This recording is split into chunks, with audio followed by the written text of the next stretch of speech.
आज का हर व्यक्ति मानसिक रूप से बड़ा स्ट्रेसफुल रहता है, तनाव में रहता है। मानसिक शांति आज ऐसा लगता है सिर्फ डिक्शनरी में रह गई है ना, बुक्स में रह गई है, अथवा जिनकी हम कथा पढ़ते थे पहले, उन महापुरुषों के जीवन में ही स्मृतियों का विषय बन करके रह गई। रियल लाइफ में, वर्तमान में हर व्यक्ति बड़ा ही परेशान सा रहता है। क्या हमें करना चाहिए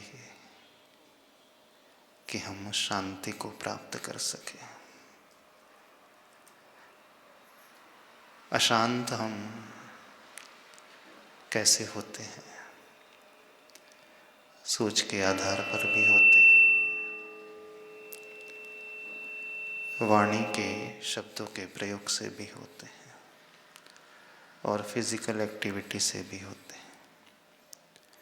मन, वचन और काय, इन तीनों की प्रक्रिया हमेशा चलते रहती है। न केवल व्यक्ति मन से ही बाहर भागते रहता है, अपनी एनर्जी को गंवाते रहता है, न केवल फिजिकल एक्टिविटीज से वो अपनी एनर्जी लूज करता है। शास्त्रों में यह आता है, वचनों के माध्यम से भी, बहुत ज़्यादा बोलने से भी व्यक्ति अपनी ऊर्जा को गंवाता है। कई प्रकार के रिसर्च हुए। रिसर्च ये कहते हैं, आम इंसान दिन भर में लगभग 15 से 20 हजार शब्दों का उच्चारण कर लेता है।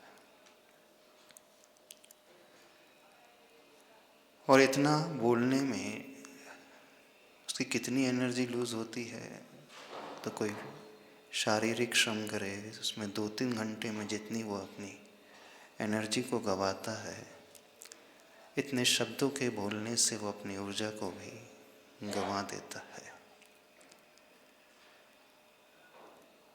आज का इंसान क्या बोलता है, कितना बोलता है, क्यों बोलता है, कैसे बोलता है, कब बोलता है, ये सोचता ही नहीं। एक साधना होती है मौन की साधना। मौन की साधना अपने आप में बहुत अद्भुत साधना है। बोलने में तो व्यक्ति बाहर की ओर भागता है, और जब वो मौन की ओर आता है, शांत होता है, शब्दों से विश्राम लेता है, अपनी ओर आने लगता है। जो व्यक्ति अपने जीवन में मौन का पालन करता है, बहुत सारे प्रभाव शारीरिक रूप से भी देखने में आते हैं, मानसिक रूप से भी देखने में आते हैं, ब्रेन व्यू पैटर्न को भी समझने में आते हैं, रिलेशनशिप संबंधों में भी बहुत अंतर आता है। जब व्यक्ति मौन रहता है, दुनिया से तो वो शांत हो जाता है, लेकिन अपने से संवाद वह सिर्फ मौन में ही कर सकता। और जब हम दूसरों से संवाद करते हैं तो अपने से बाहर हो जाते हैं। दूसरों से जब हम बोलते रहते हैं तो अपने में नहीं रहते हैं। जब हम बाहर विश्राम लेते हैं, शब्दों से विश्राम लेते हैं, तभी हम अपने आप तक पहुंच पाते हैं। जो व्यक्ति बहुत ज़्यादा एक्टिव होता है, तो उसके ब्रेन वेव पैटर्न कैसे हैं, चलते हैं। 5 प्रकार की ब्रेन वेव पैटर्न होती है। जब हम डीप स्लीप में, गहरी निद्रा में होते हैं, वो एकदम रेस्ट वाली स्थिति होती है। वहाँ एक प्रकार से डेल्टा वेव पैटर्न 0.5 हर्ट्ज से 3 हर्ट्ज तक के चलता है। जब व्यक्ति उतनी गहरी निद्रा में नहीं होता है, थीटा वेव पैटर्न में आ जाता है। उसकी फ्रिक्वेंसी 4 हर्ट्ज से 7 हर्ट्ज तक हो जाती है। जब वो सोने के लिए प्रयास करता है, आंखें बंद करके बैठता है, तो उसकी ब्रेन वेव पैटर्न्स अल्फ़ा की रेंज में आ जाते हैं। और जहाँ वो एक्टिव हो जाता है तो वहाँ बीटा ब्रेन वेव पैटर्न में आ जाता है। टेंशन वाली स्थिति बीटा ब्रेन वेव पैटर्न वाली स्थिति होती है। बहुत ज़्यादा तनाव युक्त एंग्जाइटी लेवल जहाँ बड़ी होती है, चिंतित रहता है, परेशान रहता है, तो मन से वो और भीतर से जो अशांत रहता है, नियम से मान करके चलना, वो इस प्रकार की ब्रेन वेव पैटर्न में रहता है। और जैसे ही व्यक्ति आंखें बंद करके शांति से बैठता है, वो रिलैक्स मोड में आ जाता है, वो तुरंत बीटा वेव से अल्फा तक आने लगता है। यानी जो मेडिटेशन की स्थिति प्रारंभिक अवस्था में होती है, वह स्थिति तब शुरू हो जाती है जब हम बाहर के संवाद से विश्राम लेते हैं और अपने आप से संवाद करने लगते हैं। मेडिकल साइंस के अनुसार हमारा नर्वस सिस्टम इस प्रकार से कार्य करता है। जब व्यक्ति बाहर से मौन रहता है और भीतर से भी मौन रहता है, तो उसका प्री फ्रंटल कॉर्टेक्स है जो हमारे लिए निर्णय लेने की क्षमता को प्रदान करता है। डिसीजन मेकिंग होती है, क्लैरिटीज़ होती है, किसी विषय को समझने की हम जब बात अच्छे से करते हैं, अथवा जब हम भावनात्मक रूप से बड़े सुव्यवस्थित होते हैं, हमारा इमोशनल क्वेश्चन बहुत अच्छा होता है। धर्म के हिसाब से जब हमारा कंट्रोल हमारी भावनाओं पर होता है, तो वो स्थिति तब होती है जब व्यक्ति अपने जीवन में स्वयं से संवाद अथवा बाहर से मौन लेने का अभ्यास करता है। और जो बहुत ज़्यादा बोलने वाला होता है, बातूनी होता है, उसका स्वयं का कंट्रोल भावनाओं पर नहीं होता, इमोशंस पर नहीं होता है, इमोशन उस पर हावी हो जाते हैं। इसलिए बहुत सारे लोग हमेशा ये शिकायत करते हैं, क्या करें, हम चाहते हैं कि गुस्सा हमें ना आए, लेकिन थोड़ा सा निमित्त मिलता है हम तुरंत क्रोधित हो जाते हैं। हम चाहते हैं टेंशन हमें ना हो, लेकिन परिस्थिति के अनुसार हम बह जाते हैं। चिंता हमें सताने लगती है, ईर्ष्या का भाव होने लगता है। जो इस प्रकार के इमोशंस हैं, क्रोध वाले भावनाएं हैं, चिंता वाले, भय वाले, टेंशन वाले, ये सारे के सारे इमोशन उन लोगों के होते हैं जिनका अपने आप पर कंट्रोल नहीं होता है, जो निमित्ताधीन दृष्टि रखते हैं और निमित्त मिलने पर तुरंत बहते चले जाते हैं। लेकिन मौन रखने का सबसे बड़ा लाभ जो होता है, वो स्वयं अपनी भावनाओं को संयमित बनाना सीख लेता है।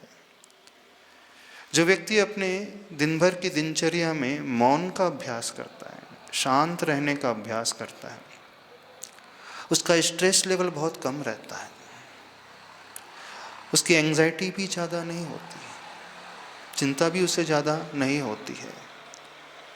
ऐसा व्यक्ति रिएक्टिव नेचर का नहीं होता है, तुरंत रिएक्शन देने वाला नहीं होता है, वो सही तरीके से रिस्पॉन्ड करने वाला होता है। वस्तु स्थिति को समझ करके फिर अपनी प्रतिक्रिया देने वाला होता है। ऐसा व्यक्ति बहुत समझदार माना जाता है, शांत स्वभाव का माना जाता है। जिसे शास्त्रों में कहा जाता है, एक प्रकार से जो बहिर्मुखी दृष्टि को छोड़ करके अंतर्मुखी दृष्टि को लाने वाला हो जाता है। मौन की ही एक ऐसी अवस्था होती है जब हम अपना सेल्फ इंट्रोस्पेक्शन कर सकते हैं। अपना स्वयं का आत्म विश्लेषण करने का समय यदि हमें मिलता है तो मौन में ही मिलता है।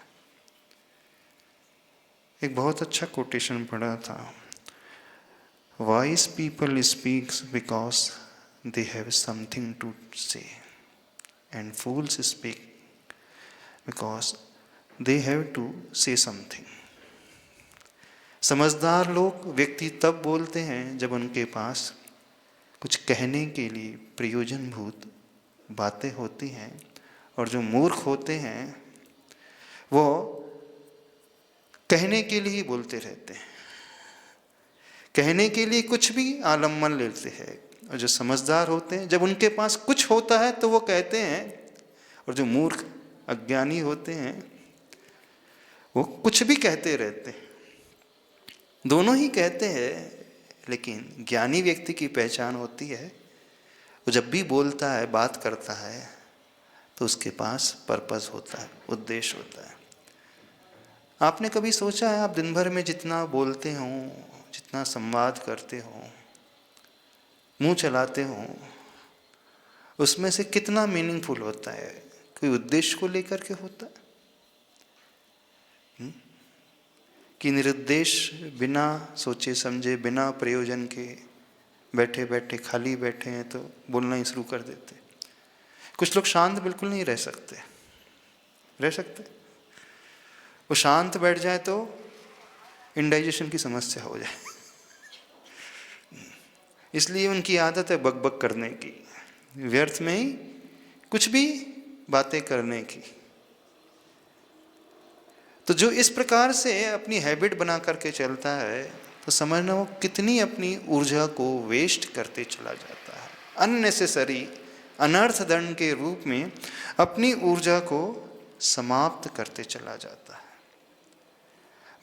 केवल मात्र ऊर्जा ही समाप्त नहीं होती उसकी, उसका शारीरिक नुकसान भी होता है। क्योंकि ऐसी परिस्थिति में नियम से उसका हार्ट रेट बढ़ा हुआ रहेगा, उसका ब्लड प्रेशर बढ़ता हुआ पाया जाएगा, उसका इम्यून सिस्टम जो होता है, प्रतिरोधक क्षमता जो होती है, वो घटती हुई पाई जाती है।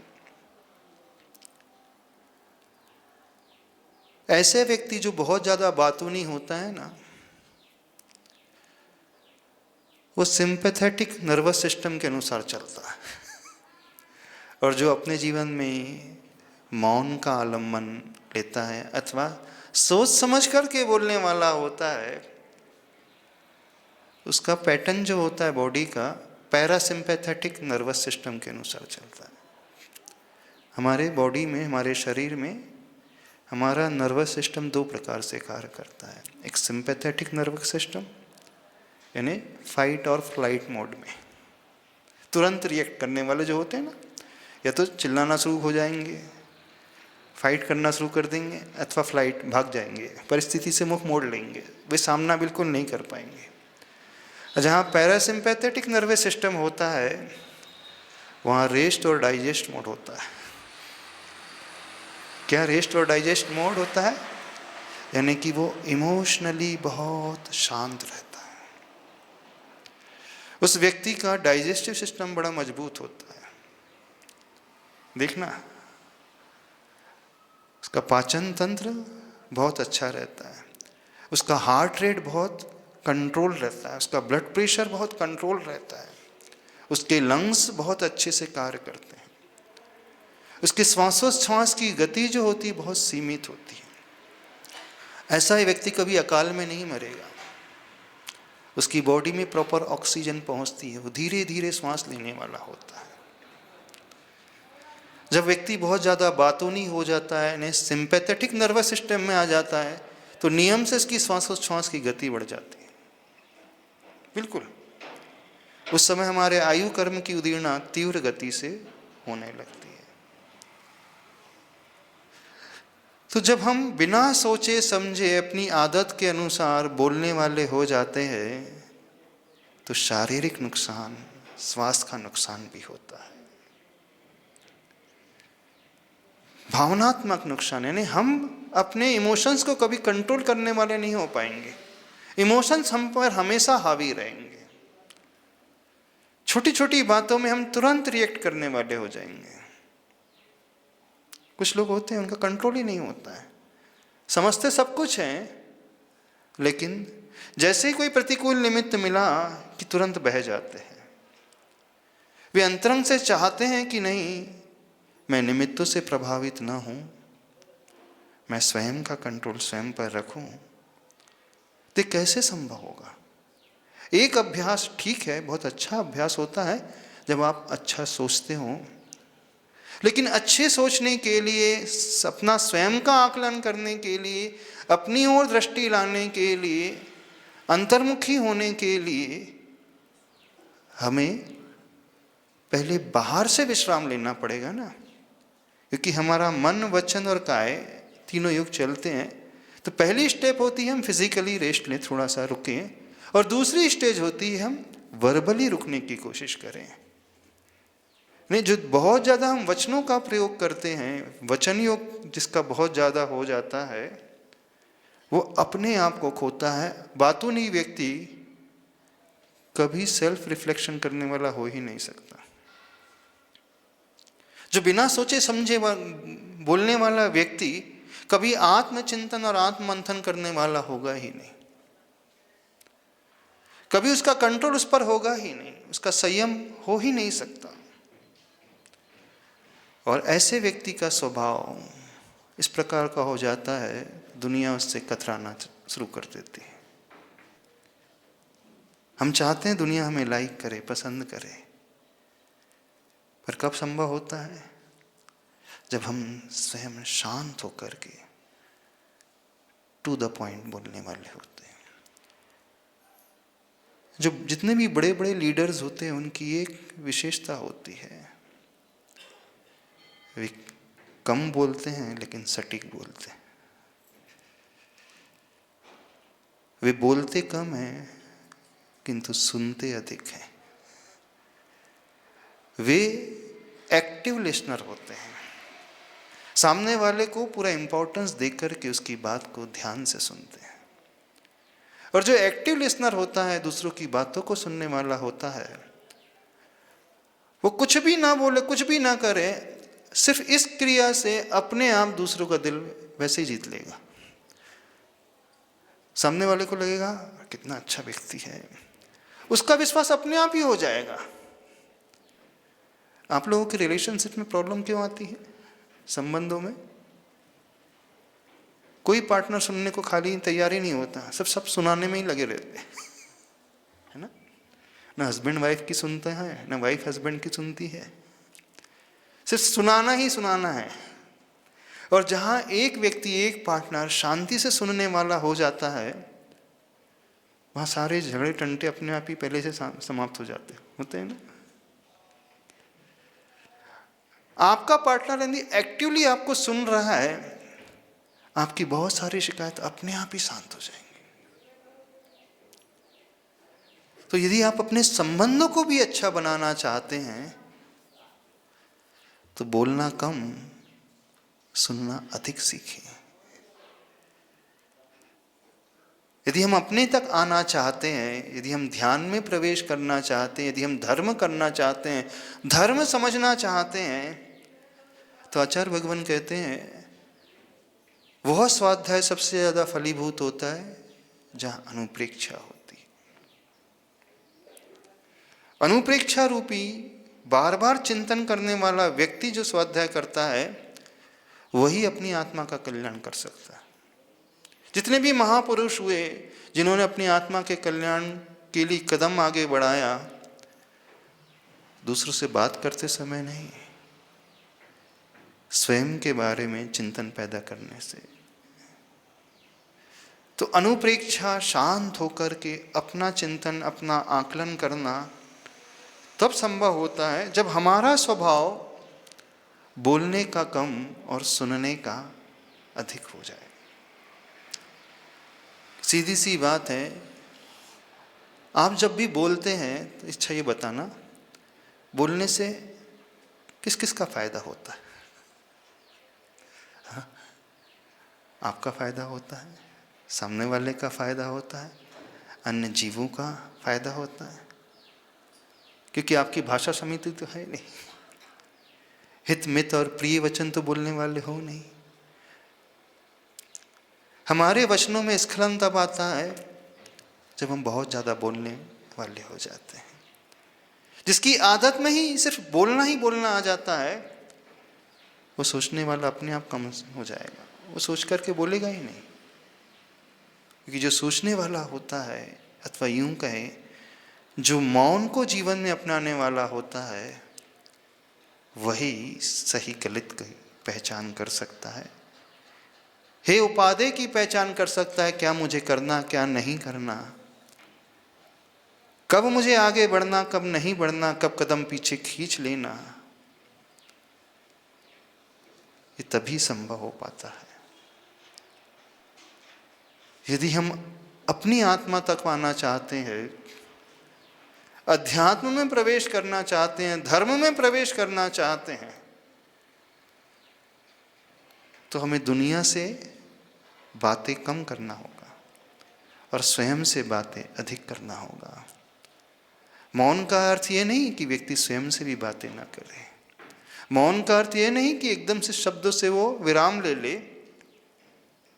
मौन का अर्थ सही मायने में वो या तो कुछ बोलेगा नहीं, और बोलेगा तो बहुत तोल मोल करके बोलेगा, सोच समझ करके बोलेगा। ऐसा व्यक्ति बहुत ज़्यादा प्रोडक्टिव होता है, देखना,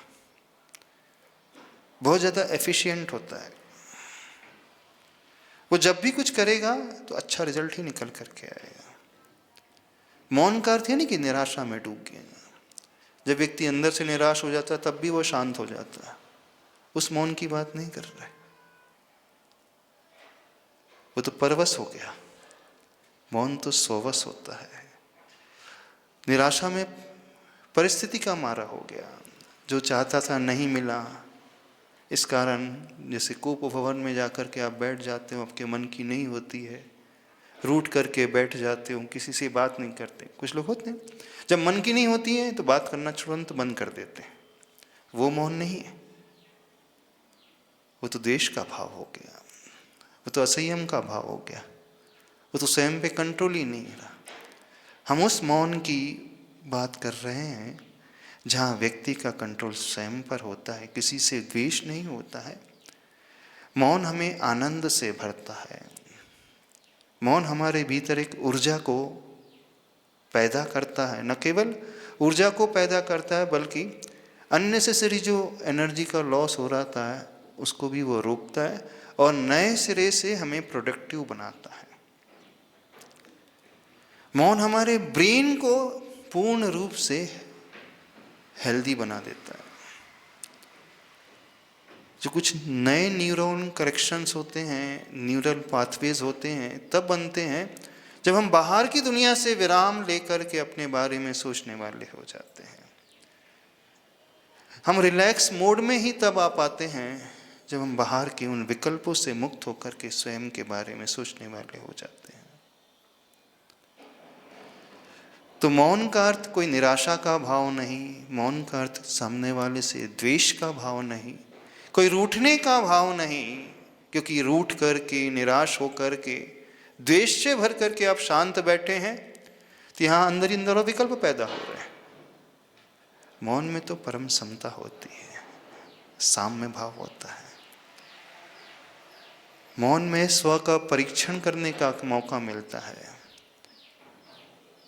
स्वयं का अध्ययन करने का मौका मिलता है, हमारी कमियां क्या है उसे जानने का मौका मिलता है, अपने आप को सुधारने का, ऊपर उठने का एक मौका मिलता है, अपने भीतरी गुणों को विकास प्रदान करने का एक मौका मिलता है।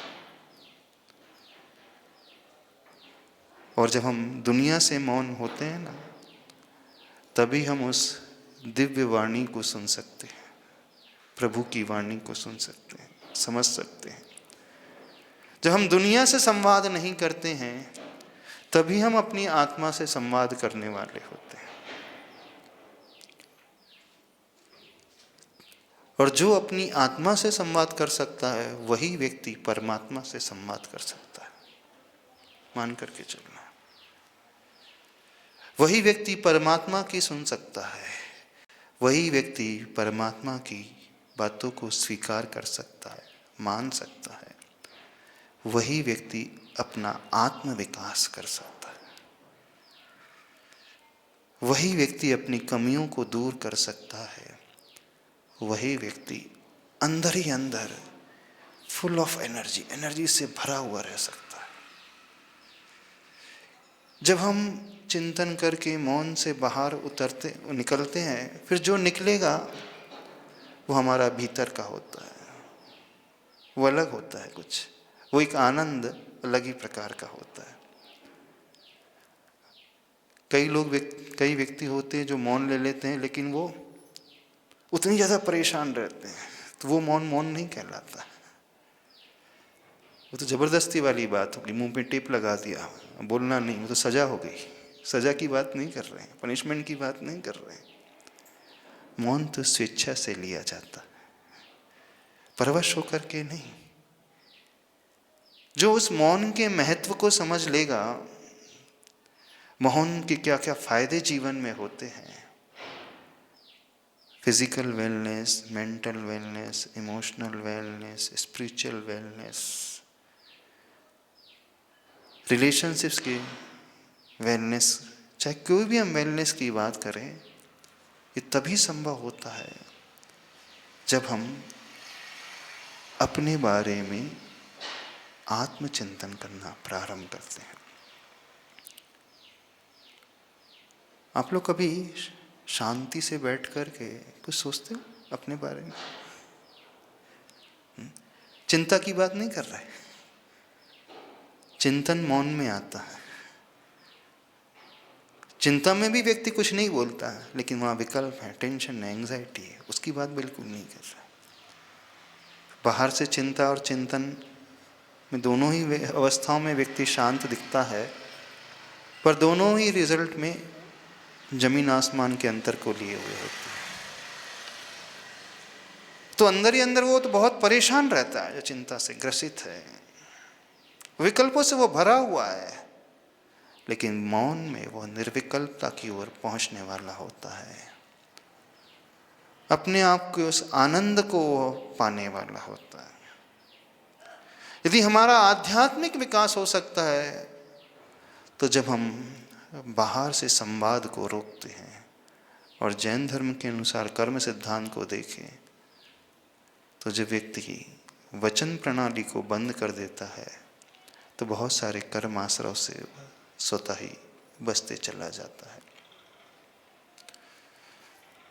अहिंसा को पालना यदि चाहते हैं तो आचार्य भगवान कहते हैं पहले वचन गुप्ती करो, वांग मनोगुप्ति रियादान निक्षेपण समित्यालोकित पान भोजनानि पंच।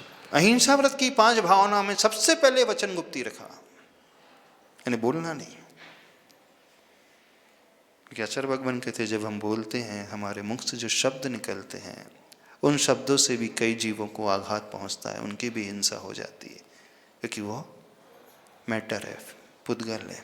एक तो पुद्गल मैटर से आघात पहुंच रहा है, और दूसरा असंयमी व्यक्ति जब भी बोलता है तो वहाँ विसंवादी अधिकतर खड़ा होता है, संवाद कम होता है ना। जब भी आपका मुख खुलता है तो दूसरों को जीवन दान मिलता है कि वहाँ हिंसा का वातावरण तैयार हो जाता है। आपके उस उपदेश को, वचनों को सुनकर के व्यक्ति के परिणाम शांत हो जाते हैं कि उद्वेलित हो जाते हैं? बताइए। बहुत ज़्यादा बोलने वाला व्यक्ति संयमित तरीके से बोल ही नहीं सकता, वो स्खलित हो ही जाएगा, फिर उसके में हैबिट में आ ही जाएगा, वो कमेंट भी कसने लगता है ना। व्यंग्यात्मक टोन से वो बोलने लगता है, भले कमेंट ना कस, लेकिन टोन उसकी इस प्रकार की हो जाती है तो वहाँ झगड़ा फसाद शुरू हो जाता है। करुणामय शब्द उसके मुख से नहीं निकलते हैं, असभ्य शब्दों का वो आलम्बन ज्यादा लेने लगता है। लेता है कि नहीं? बहुत ज्यादा बात तो नहीं व्यक्ति के मुख से कई ऐसे शब्द निकल जाते हैं और वो अबुद्धिपूर्वक निकल जाते हैं, उसके सबकॉन्शियस माइंड में ऐसे गहरे फीड हो जाते हैं, उसे खुद नहीं पता चल जाता पलता है कि मैं क्या बोल जाता हूँ। उससे पूछो आपने पता आपने क्या बोलना, कि मुझे तो याद ही नहीं मैंने ऐसा कुछ कहा है। जो तकिया कलाम हो जाता है ना कि किन्हीं के मुख से बार बार एक ही शब्द निकलता है। कुछ लोग होते गाली दिए बिना बात ही नहीं करते, अब शब्द बोले बिना बात ही नहीं करते। कौन से वो लोग होते हैं जिनका कंट्रोल नहीं होता? यानी इस प्रकार की जिनकी आदत हो जाती है वो इस प्रकार के स्वभाव वाले अपने आप ही हो जाते हैं। बहुत ज़्यादा बोलने वाला व्यक्ति वायलेंट कम्युनिकेशन ही प्राय करता है। साइलेंस एक प्रकार का आर्ट होता है कन्वर्सेशन का, है ना। और एक बात और समझे, जब हम बाहर से साइलेंट हो जाते हैं वो भाषा एक अलग ही भाषा होती है, वो हमारी अंतरंग की भाषा होती है। Silence is the best art of the communication और कन्वर्सेशन। वो छल को लिए हुए, बनावटीपन को लिए बिल्कुल नहीं होती। कभी देखा पशु, उनके मुख से कोई शब्द नहीं निकलते फिर भी आपस में संवाद हो जाता है उनका, होता है ना? माँ बछड़े का, गाय बछड़े का संवाद हो जाता है। जब हम मुख से शांति धारण कर लेते हैं, मौन धारण कर लेते हैं, उस समय हमारी आंखें बोलती हैं और व्यक्ति की आंखें अंतरंग की सच्चाई को बयां करने वाली होती। शब्द भले ही झूठे हो सकते हैं लेकिन आंखें कभी झूठी नहीं होती। शब्दों में बनावटीपन आ सकता है लेकिन मौन के माध्यम से जो कन्वर्सेशन होता है उसमें कभी छल, कभी बनावटीपन नहीं आता, क्योंकि अंतरंग के भावों को वो आंखें, वो चेहरा अपने आप स्पष्ट रूप से बता देता है। होता है ना, जब हम बहुत आह्लादित हो जाते हैं, बहुत प्रसन्न हो जाते हैं, उस समय हमारे मुख से शब्द नहीं फूटते। व्यक्ति चाह रहा है कहने के लिए कुछ कहूं लेकिन शब्द ही नहीं निकलते। जब बहुत अंदर ही अंदर खुशियों के भाव से भर जाता है तो उसकी आंखें बोलने लगती, आंखों से अश्रु की धारा आने लगती। होता है जब हम ऐसी भक्ति में डूबते हैं तो आंखों से अश्रु की धारा आने लगती है। जब व्यक्ति कोई अपने प्रिय आत्मीय जन से मिलता है उस समय उसके मुख से शब्द नहीं निकलते। 20 वर्ष बाद कोई आपको मिलता है अथवा वो आपकी बेटी 1 साल बाद आती है आपके घर में, क्या होता है उस समय? वो अंदर की भावनाएं अपने आप आंखों के माध्यम से, चेहरे के माध्यम से प्रकट हो जाती है। हम सब ने ये समझ लिया है शब्द ही एक माध्यम होता है, वचन ही एक माध्यम होते हैं अपने भावों को एक्सप्रेस करने के लिए। नहीं, सिर्फ मनुष्य के लिए है वो बोलता है, बाकी इतने सारे तिर्यंच पशु हैं वे कोई अक्षरात्मक ध्वनि पैदा नहीं करते। उनकी अनक्षरात्मक ध्वनि होती है, बस ध्वनि अकेले निकलती है, उसमें स्वर नहीं निकलता। कोई क ख ग ऐसा सुनाई नहीं देगा, शब्द नहीं सुनाई देंगे। गाय रंभाएगी बस ये ध्वनि निकलेगी, पशु कुछ कहेंगे बस ध्वनि निकलेगी। कोई भी पशु है उसकी ध्वनि निकलती है, पर उसी ध्वनि से वो सारा का सारा संवाद स्थापित कर लेते हैं। हो जाता है ना, पर वो संवाद वास्तविक संवाद होता है, अंतरंग का होता है। उसमें कोई छल कपट नहीं, कोई बनावटीपन नहीं। यानी जब हम मौन का अभ्यास करने लगते हैं तो अंदर से उतने ही सहज और सरल होते चले जाते हैं।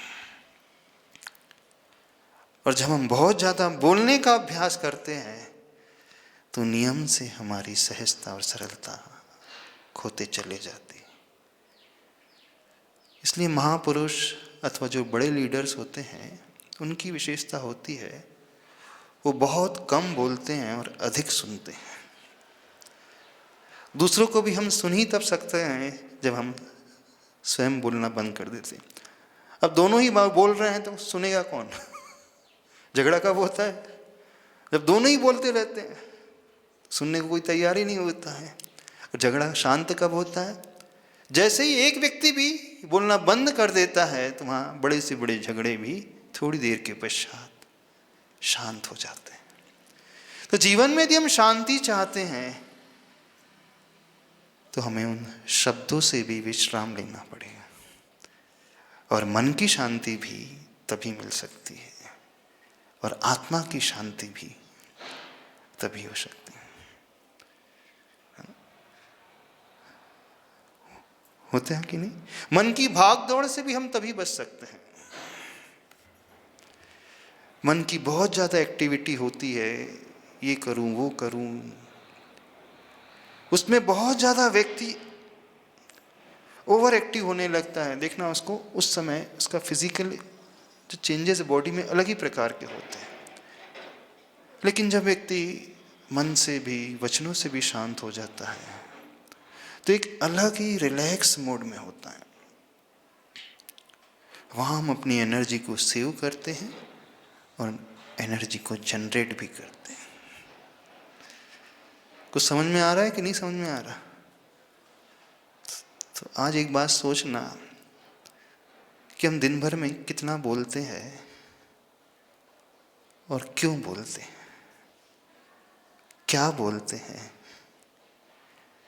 प्रयोजनभूत बोलते हैं कि निष्प्रयोजन बोलते रहते हैं? कुछ लोग फोन पे लगे रहते हैं, पता नहीं क्या बातें करते रहते हैं घंटों घंटों, जिनका कोई सार ही नहीं निकलता। सारभूत तो सिर्फ एक ही लाइन थी बस, बाकी क्या होता है? तो आचार्य भगवान कहते हैं जब अननेसेसरी हम बोल रहे हैं तो एक प्रकार की हिंसा, एक प्रकार की मन की हिंसा, हमारे शरीर की हिंसा, सामने वाले के साथ संबंधों की हिंसा, और अन्य प्राणी को जो आघात पहुंचता है, छोटे छोटे जीव जंतुओं को, वो वाली हिंसा भी होती है। एक प्रकार से हम करुणा से रहित हो जाते। तो क्या करना चाहिए? थोड़ा सा समय निकालना चाहिए अपने दिन भर की एक्टिविटी में, एक संकल्प कि हम कम से कम 1 घंटे का मौन लेंगे। संकल्प से बंद करके, क्योंकि वही एक समय होता है जब हम अपने तक आ सकते हैं। आप तो सामयिक में भी मौन नहीं रखते, सामयिक में भी बोलते रहते हो, ध्यान में भी बोलते रहते हो। हाँ, मंत्र बोलोगे, जाप करोगे, पर वो सब जो आलम्बन हम लेते हैं वो बहिर्मुखी दृष्टि है एक प्रकार से। अंतर्मुखी दृष्टि तो तभी आती है जब हम शारीरिक, वाचनिक, मानसिक तीनों ही क्रियाओं से विश्राम लेकर के शांति से बैठते हैं। और वो एक क्षण होता है जब हम अपनी स्वयं की पहचान कर सकते हैं, और जीवन में विकास की राह वहीं से शुरू होती है।